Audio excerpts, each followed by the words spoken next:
Today we have Rakeb Araya from General Mills. She's here joining us to give a little bit of insight on how General Mills has been doing an exceptional job at providing great customer service. And tell us a little bit about how your involvement and working with General Mills has helped move that forward. Well, when I started General Mills 18 years ago, I started on the phones as Nice. a contact center agent. And then throughout the years, I've been devoted to consumer care, customer service all my life. Even before General Mills, that's where I started. Ironically, I didn't go to school for that.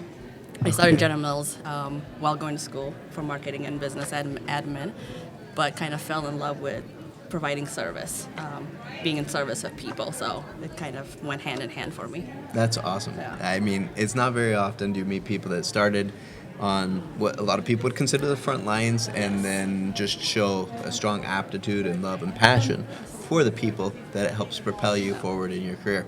And 18 years strong, you're 18 still here. strong, yes. And I guess what were some of the biggest challenges? Because this is where a lot of times people see people move from one company to another into a leadership role, but being able to grow within the company is a whole different level of challenge. And what was able to help you succeed in that front? Having really great mentors. Okay. My previous managers, they saw what I could provide for General Mills, for our consumers, for our customers, and being able to be my champions and my sponsors throughout my career. So That's awesome. So Yeah. they believed in you Yes. and they worked with you to help they work you with me achieve to it. develop me, to help me grow. So And how have you applied that learning or what's been given to you in now how you work with others? well, paid forward. So now I'm leading a team, and I'm a big proponent of being a servant leader. Awesome. For me, that's making sure that I'm developing them, helping them grow in their career or personally. That's how I pay it forward. That's very good. And how do you implement that, like in coachings when you're working with people? Because I understand where you can work with them on giving quick feedback and helping them feel motivated and passionate about what they do. But then there's times where things can be a little bit more critical, or you got to push for something that is not going to be as fun of a conversation. How do you handle those situations? I do one-on-ones weekly, Okay. without fail, whether it be, and I never cancel them unless I'm out sick for whatever reason. Somebody told me once, like, never ever cancel a one-on-one. It was a senior leadership, so that kind of stuck with me. So I never cancel them, making sure that it's their time. So they're leading that conversation, my one-on-one. So if they're struggling with something, it's not me telling them, oh, this is what you're doing, but them telling me, this is where I'm struggling. So how can I support you? Like, what do you need from me to kind of help you get over that hump? Awesome. I think that's one of the biggest challenges. So because you're not being the boss, it's like, this is what you got to do. Yes. What is wrong? Yes. No. You're a problem. No. You're doing it more in providing them their time, their space, and an environment, and helping guide them. Guide them. That's- If you listen, they always come up with a solution. If you don't have to provide them a solution, they will always find their path. That's awesome. Yeah. And they're more committed when they find their own path and their own solution. So That's good. And Yeah. so that works very well in developing them and helping them feel appreciated and Yes. like that they're doing the right thing. And how do you, I guess that's once they're there, how does it get to the point where they actually become part of General Mills? How do you choose the right people for your team? well, I think a right fit, it's hard. Interviews don't tell you the whole, their whole background. Yeah. You can't tell, or their resume isn't going to tell you who they are. Sometimes it's a gut feeling. But also being able to advocate for themselves, if they can really show me, like, this is what I've done and this is how I can help the organization kind of propel forward, is what I look for. What kind of things do you try to avoid? I don't know. I don't think Do you have like a favorite interview question? I don't.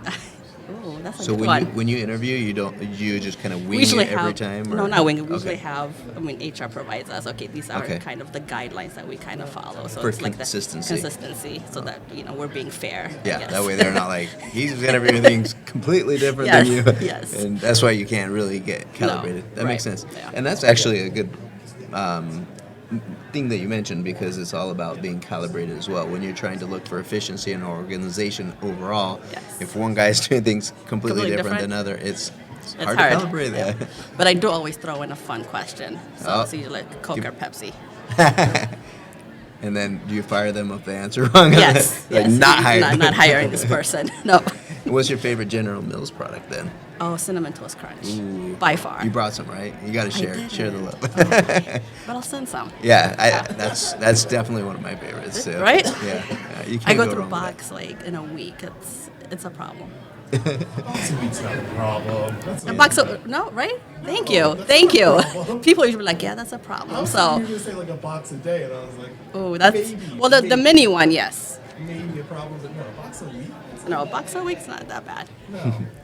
Yeah, and then so when it comes to supporting your team in order to help them achieve the goal, because you have goals and targets, which most every group does, I'm sure. Yes. How do you help them move in the direction to achieve your targets? Making sure that first of all they're attainable. Like they're not setting goals that are far-reaching. They're Okay. gotta make sure that you're setting goals that you're gonna be able to accomplish. But also reassessing every time. Like you can't just set a goal and forget it. Okay. Like quarterly. So when we do our one-on-ones, we might not touch on it every weekly, but quarterly we're gonna say, okay, where are you at in this? Do we need to deprioritize something or add something else? So constantly like rethinking. Okay, and then if they consistently hit the goal and it stays about the same and you're reviewing it quarterly, do you leave it the same or would you be adjusting it?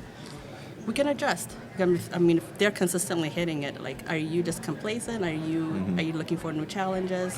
Usually, my team's pretty good about telling me, "Oh, I'm kind of bored. Can you give me something else, like something that's going to challenge me a little bit more?" And these are on the metrics that you're Yes. looking at? What kind of metrics do you typically try to look at? So my team, I manage our systems team. So a lot of Okay. our is just enhancements and deployments that we do. So just thinking outside of the box to help our agents' lives a little bit easier.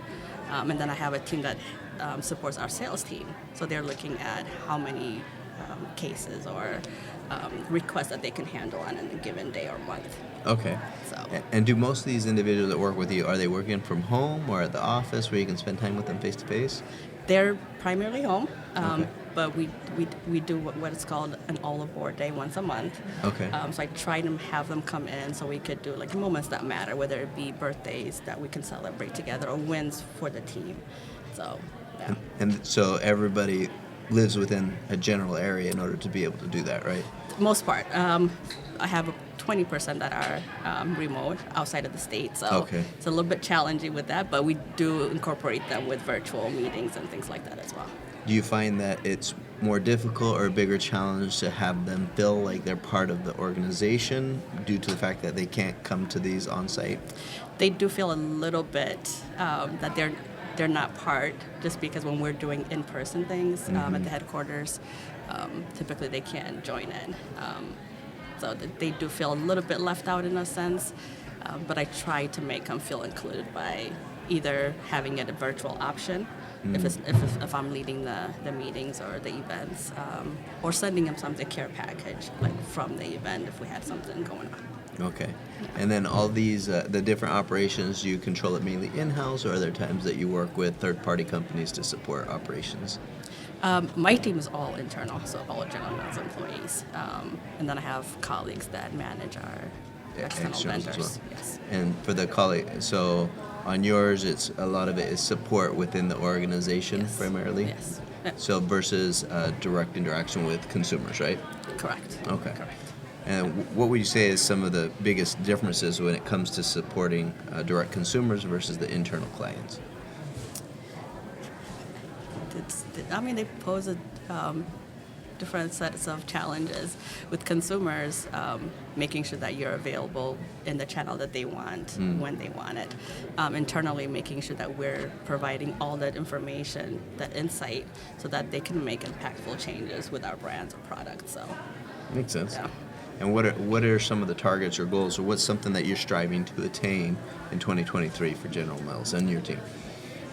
For our team, we want to implement some digital reimbursements. Right now, everything is via USPS, so it takes at least a couple of weeks for them to get their coupons or Yeah. checks, and I don't think that's a good customer experience. So, moving to a Also, digital world. It's probably a little bit more difficult to track if With it's coupons? non-digital. Yes. Yeah. Yes. Once we send it out, whether they use it or not, especially with checks, less than $50. I mean, it's just out there in the ether. If they don't cash it, well, Yeah. it's a loss, I guess. Yeah, and I guess some people, it's not a big deal No. as long as they feel that you provided Yes. a resolution, that they felt like somebody actually listened to me and was trying to help me. Yes. But otherwise, But it's not so being much. able to track that is going to be, insight for us that we can Yeah. leverage for a lot of things. So You could always follow up too and be like, hey, Yes. everything okay? True. That's good. Yes. And then how do you guys build a brand? I forgot the word for it, but where people love the brand engagement and ownership with consumers, internal or external. Our brand teams do a lot of like that proactive Okay. brand engagement and brand love. Internally, we try to highlight the voice of the consumer.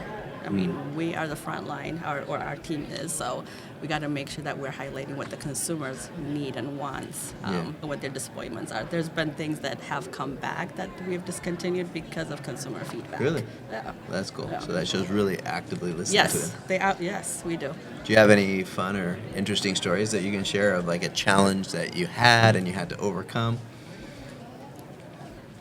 Let's see. I guess while you think about that, so you said you studied marketing, right? But now you're focused more operations would be the Operations, appropriate word yeah. for it. Yeah. So you're doing operations. How do you feel that your marketing background has or education has been able to edify or supplement and support your current role in operations? I mean, making sure that people are aware of internally within General Mills. A lot of times when I'm out talking about consumer care, you're known as, oh, you're the complaints department. Well, no, we do a lot more than that. So we tell them like all the different things that we do and we manage and help. They're like, oh, I didn't realize that. So just making sure that I'm putting face to, I guess, our organization. And I guess a deeper understanding. So it's Yes. almost like a little PR. It is, yes, you're right. That's very Yeah. cool. And what would you like to do more with General Mills? What would make you feel more fulfilled? Because you've been there for 18 years. This is no longer like No, she just it's- started. no, This is a it's life not. thing. So It is. What's your passion aside from being the CEO of General Mills? What other I things would don't you want like to that. do? I know most people probably would be like, nope, I don't want to be a CEO. No, I'm good with it. I think for General Mills, we always say consumer first. But when they say consumer first, they're more thinking about like the product design, like the marketing, the back end of it. So I want more of like the consumer data being incorporated into all the decision making. So That's that's smart. what I'm pushing for. I like that. No, that's very good. So it's, you have the passion, like you said, for client services or customer service or consumer affairs, and how you can move it into the digital age by taking some of the technology and helping Yes. bring insights to things that may not be as easily Yes. viewable. Yeah, That's cool. absolutely. Well, thank you so much for sharing Thank your you. thoughts and helping us understand how you've been able to help General Mills Absolutely. succeed and make a career out of it. This has been fun. Thank you. Appreciate you. it.